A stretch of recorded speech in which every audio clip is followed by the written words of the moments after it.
A few days ago, I was at my neighbor's house and they have a little boy there. He's 7 years old and I haven't seen him in a while. And he came out and I said, "Oh, how is school going?" And he's like, "I don't like school." And I said, "Oh, come on, buddy. Why don't you like school?" And he said, "It's just not fun." And I thought about it. I'm like, oh gosh, 7 years old and school's already not fun. Like, why? This is the question that's been in my mind. Why is school not fun? What do you think?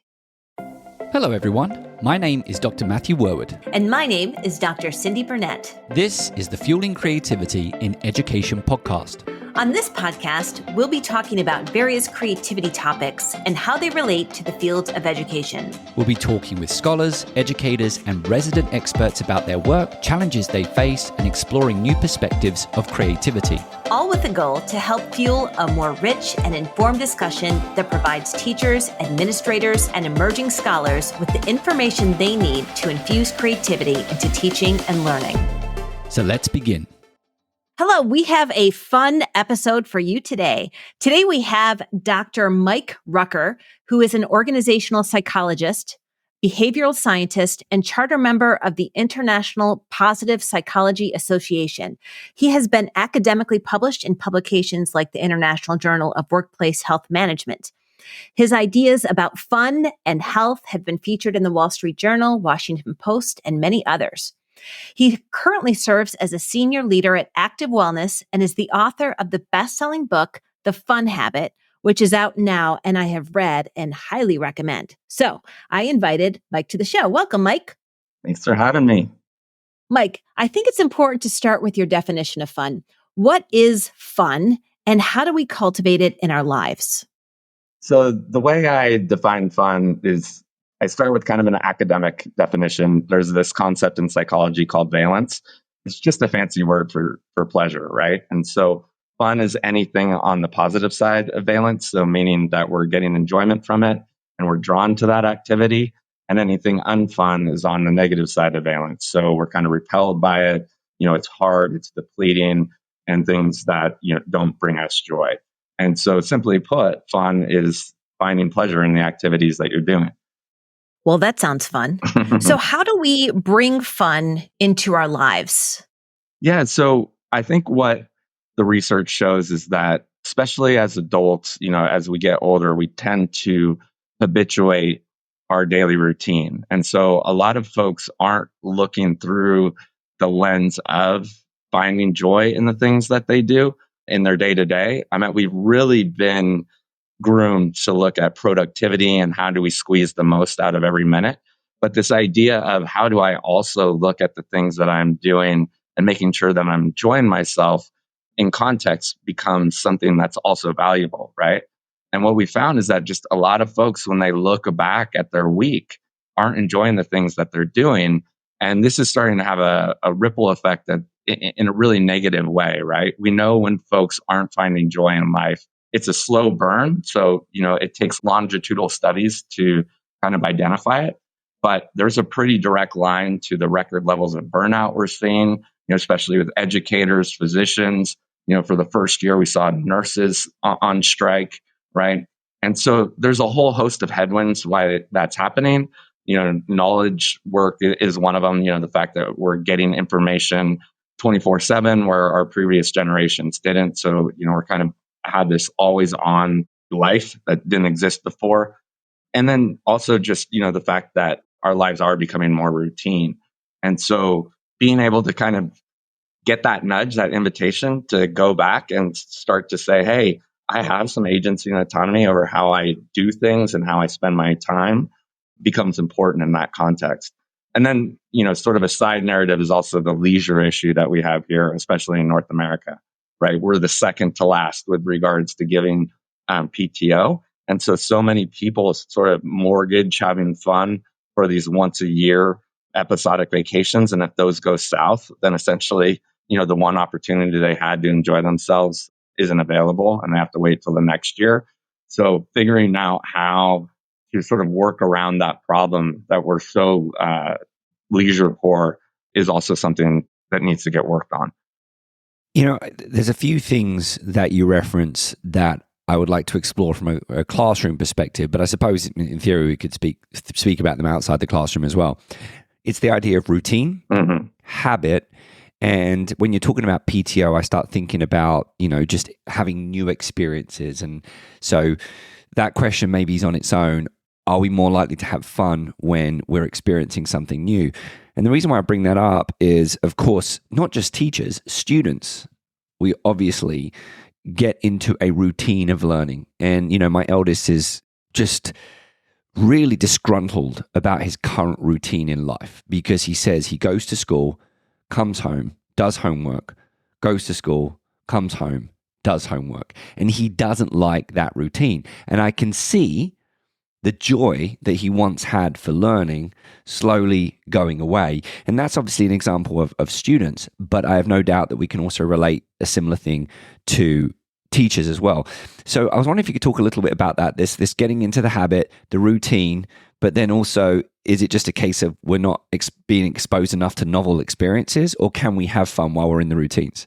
The truth lies with both, but you're certainly right that novelty tends to be something that's exciting, especially if it's geared towards your preferences. The literature is clear that when we're kind of excited by something, when we're anticipating some sort of arousal event, that we tend to encode that information in ways where recall becomes easier. So adding novelty in that respect is important. And then also, it just gives you something to look forward to, right? When we have habituated our routine, we kind of know what to expect. And so even if there is new learning, we're not really turning on our brain with regards to thinking that we have to index each day or each individual module. And so to the extent that we can circumvent that, it becomes important. And then there's a lot of work coming from Dr. Woolley out of Cornell in this area, where if you add elements that allow creativity to flow, novelty, or just allow a little bit more agency over how the student goes about that work, so they have some choices about how they engage it. So even if it's a habitual regimen, with regards to the curriculum of the course, allowing the kid to tackle it in a way that's exciting for them. All of these have additive benefits that we know, just one, make it more enjoyable, but then two, give that student more willpower to stick with that course. Well, when you're talking about fun, does fun have to be sort of wild and crazy? Do I need to be having dance parties in my classroom? Do I need to wear a costume? Like, what does it actually look like? What do you think it might look like in a classroom? Yeah, thanks for that question, because it goes back to the extent you can let the learner guide what they think is fun becomes important. So certainly boisterous behavior is going to get students' attention. But ultimately, if you have students that have preferences for low arousal activities, like I just want to do deep work, I want to get engrossed in whatever activity I'm doing, then kind of the craziness of the class is going to repel them a little bit, right?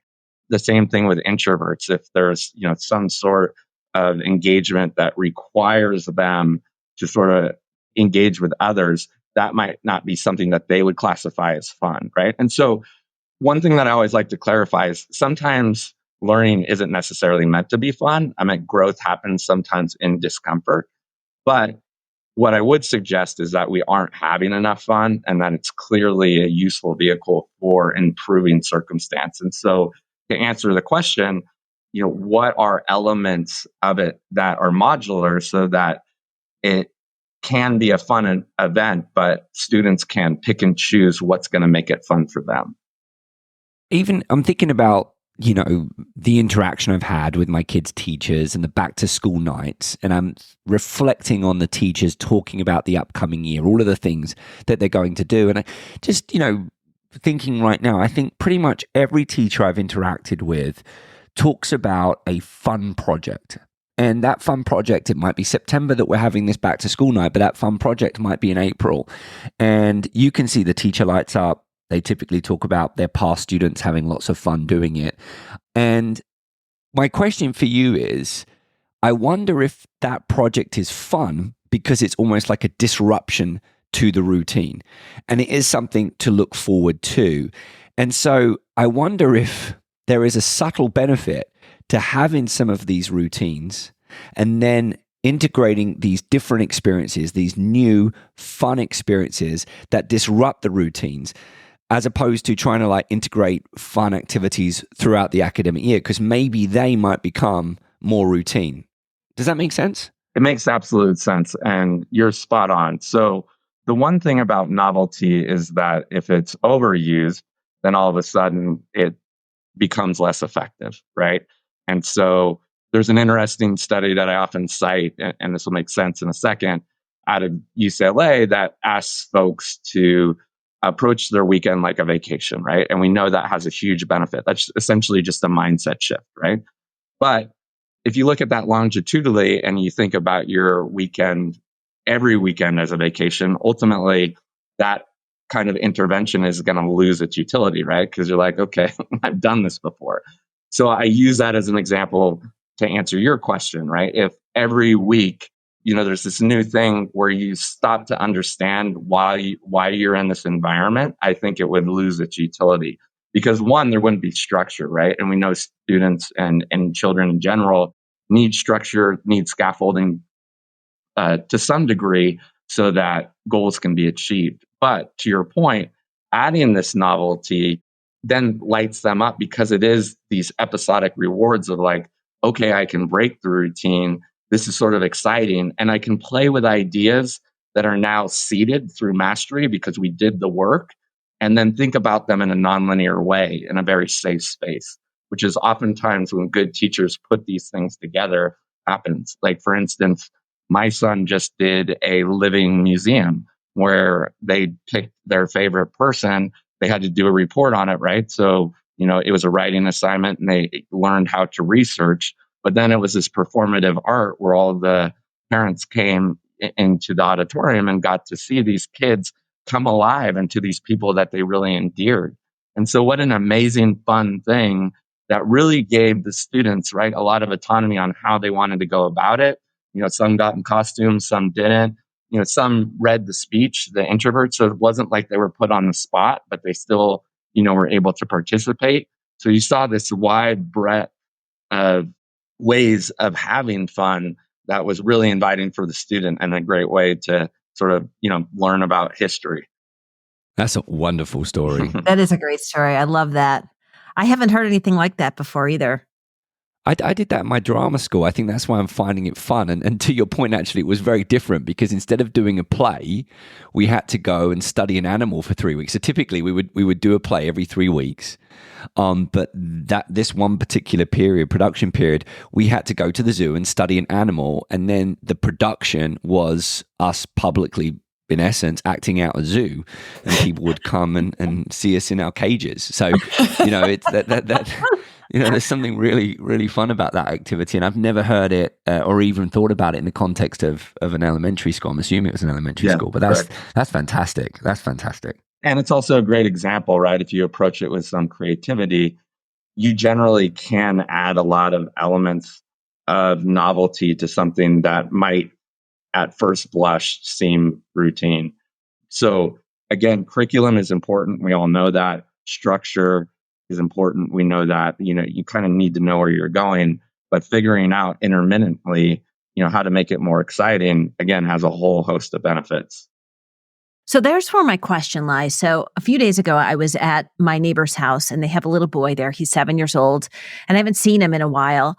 And he came out and I said, "Oh, how is school going?" And he's like, "I don't like school." And I said, "Oh, come on, buddy. Why don't you like school?" And he said, "It's just not fun." And I thought about it. I'm like, oh gosh, 7 years old and school's already not fun. Like, why? This is the question that's been in my mind. Why is school not fun? What do you think? Well, each situation obviously is going to be unique, right? I don't know this child's circumstance, but some of it is coming out of the pandemic. I think we're still trying to find our way, right? I don't want to place too much blame on that, but ultimately, again, I think, some of it's social conditioning. So how do we get ourselves out of that and start to make things more exciting in the sense that the child does want to get to the classroom? And so figuring out ways of being inviting.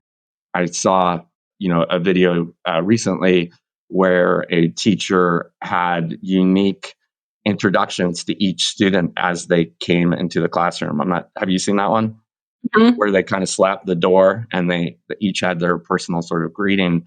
And so I think to the extent, in the book, I talk about story editing, where if you see that within your classroom, one, doing some sort of diagnostic work so you can figure out what is the root cause of students feeling like it isn't an enjoyable experience. And then, trying to figure out within your own creativity, but also co-creating it with the students so they feel like there's some buy-in. Like, how can we change this course so that, again, not suggesting that, the whole entire day is whimsical, but how can we add elements where people are excited? Like, I can't wait for this to happen, instead of, the sort of old cliche of waiting for recess, right?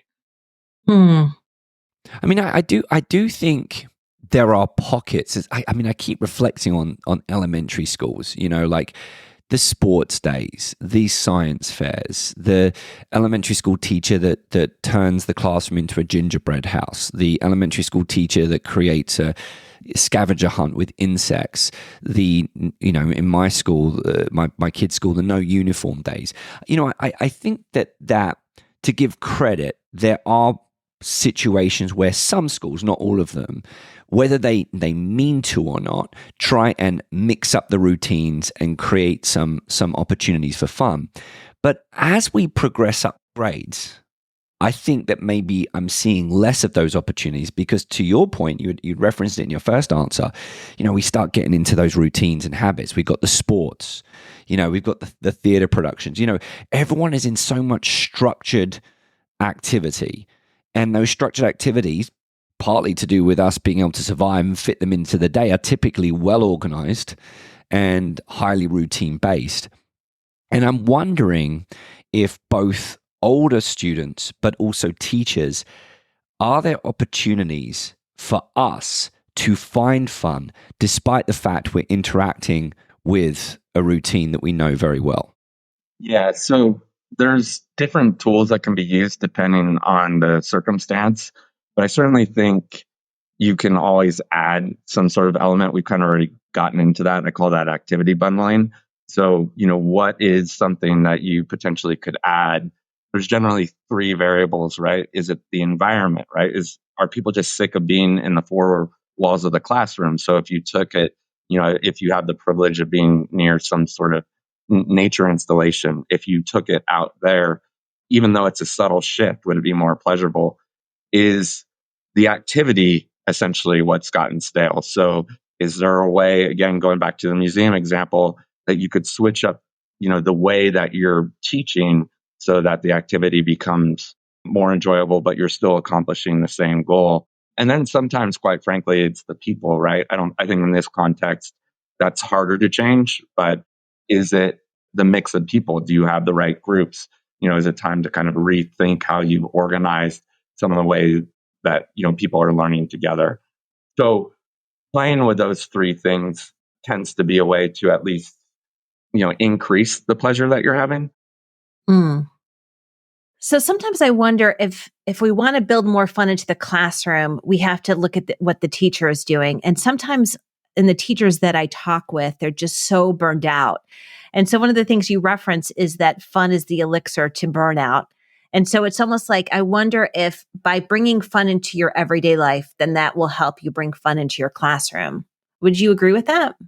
Yes. So there's a concept called the hedonic flexibility principle that certainly suggests that if you do find yourself burnt out, finding ways to improve your circumstance can be additive, right? And there's a whole host of science behind that. So it's not just one assertion, right? A lot of folks will be familiar with social contagion. So, if you start to feel better, then the folks around you will feel better. If you understand how fun can be invigorating. So, if you're enjoying yourself after, the classroom, you have a clear transition from your life as a teacher into your leisure life and you start to enjoy yourself. What we find is that will often carry over to the next day. And there's a whole host of research to suggest that. What I will say is don't think you have to do it all at once. Where I find people get blocked is, oh, okay, I need to figure out how to be a fun person, right? And it really does require, like anything, kind of tiptoeing in it. So, figuring out small steps so you don't feel overwhelmed, or it becomes this episodic sort of, thought, and it doesn't work, because the first week blew up on you, and then, you kind of give up on it. Again, start slow, figure out what it is, add elements after work if you can, and then add elements into the classroom where even if you're not enjoying yourself, seeing if, by inviting joy to the students changes the outcome that you had, right? Like, so that, you're accomplishing your goals, maybe even if you're not having fun. And one thing that we do know, my academic background, I look more at physicians than educators, but across most vocations that are of service, when you are that depleted, you really start to lack empathy. And for most people that are serving others, once that empathy goes out the door, then outcomes across the board, right? Whether that be patient outcomes or student outcomes, generally suffers.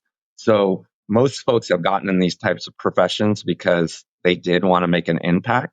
And in that context, when that's illuminated, like, hey, if you really just don't like showing up, then it probably is not just impacting your psychological well-being, but it's having, this ripple effect. And you're probably not serving, the reason that you got into this vocation in the first place.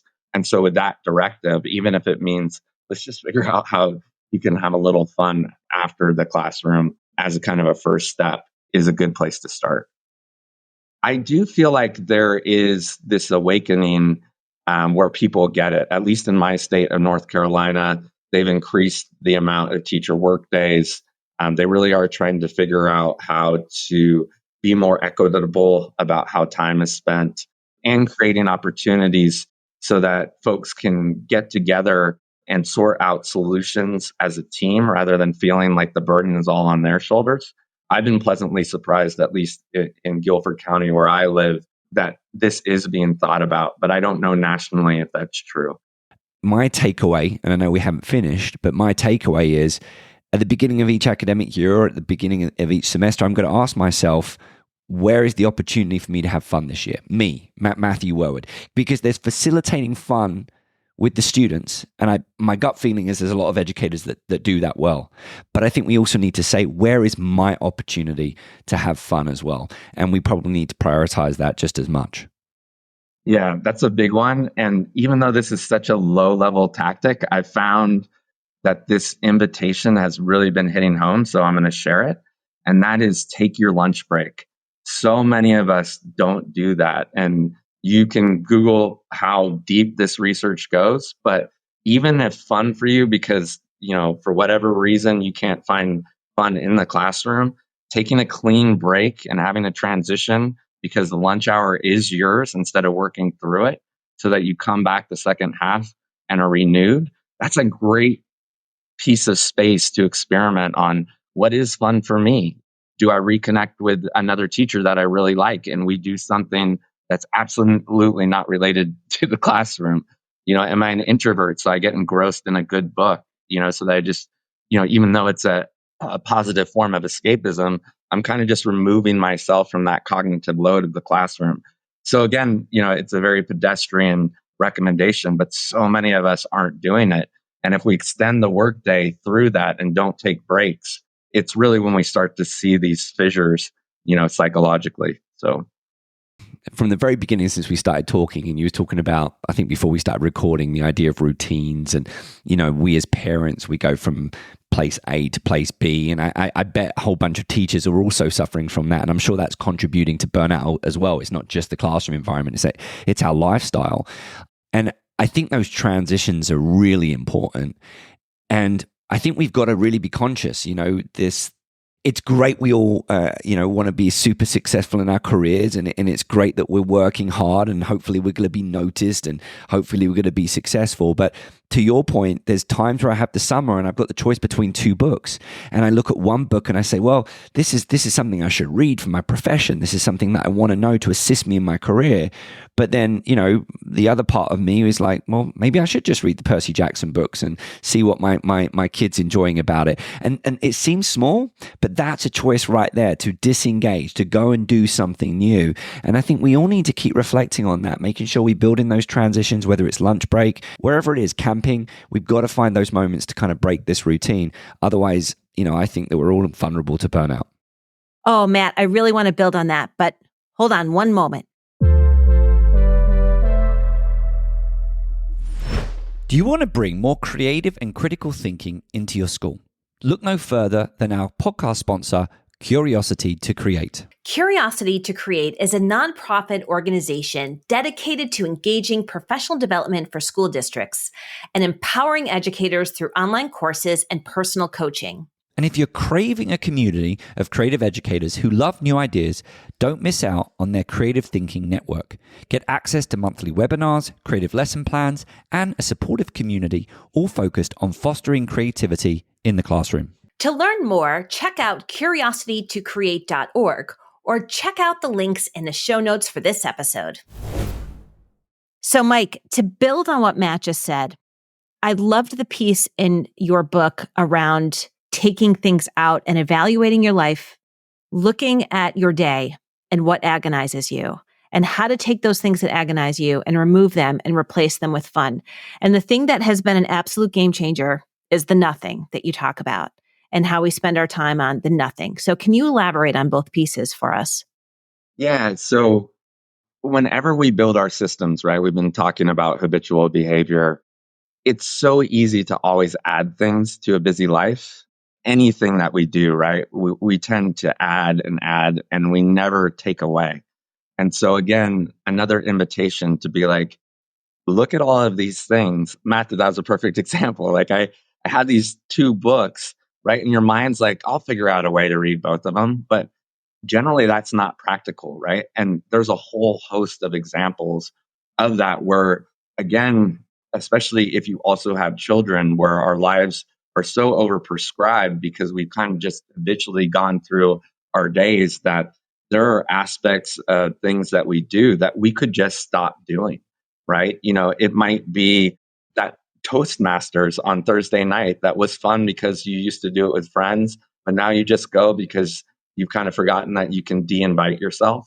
But the other problem too is that when we are at a level of burnout where we just don't have the energy to do anything really, what we do is tend to end our day displacing that discomfort or boredom or loneliness or whatever ails you with things that feel good because they're alleviating us from that pain, but they're not really leading to betterment or filling us up or truly fun for that matter. If we looked at them, let's just take social media use, for example.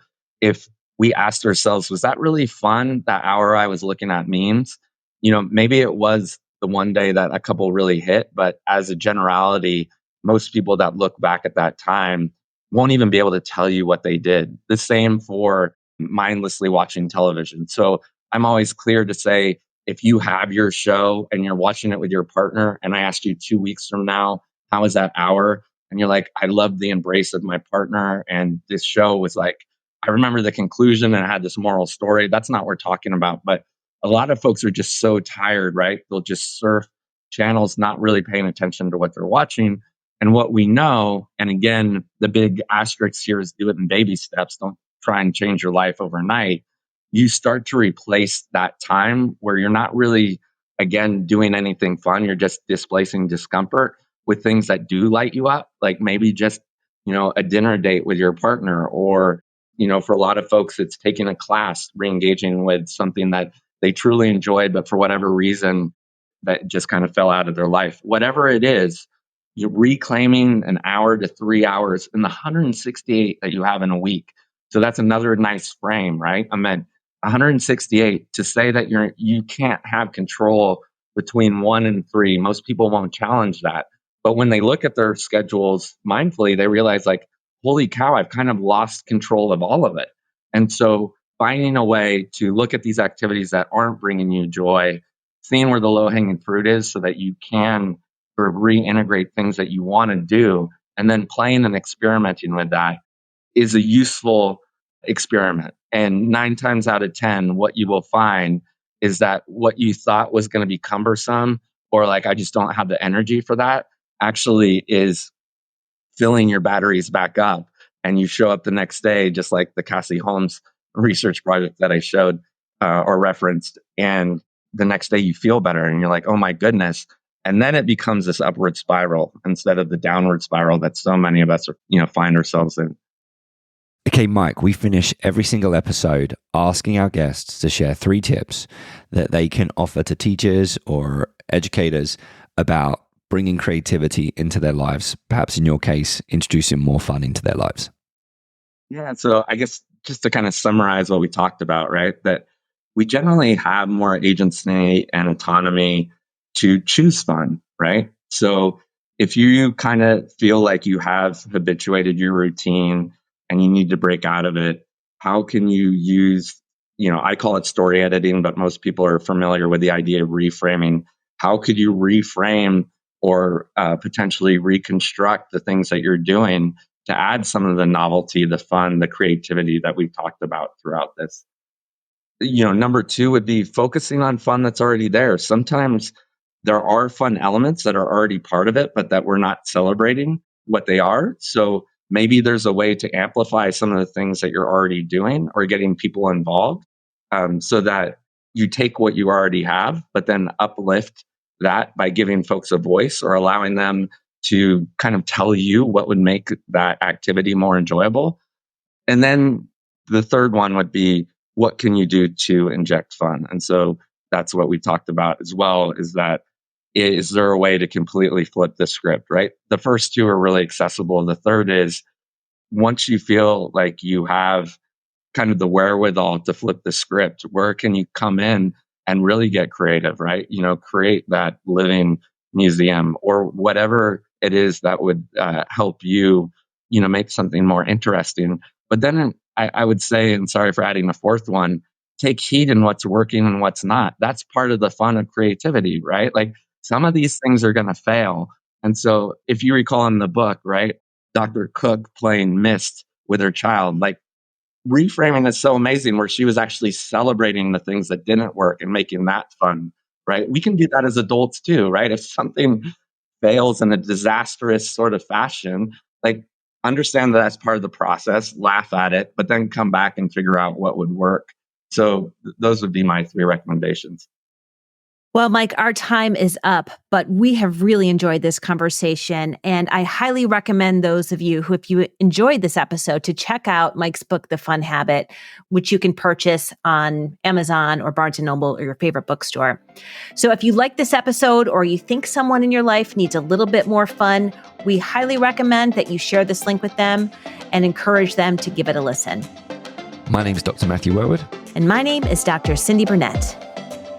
This episode was produced by Matthew Wherwood and Cyndi Burnett. Our podcast sponsor is Curiosity to Create, and our editor is Sam Atkinson.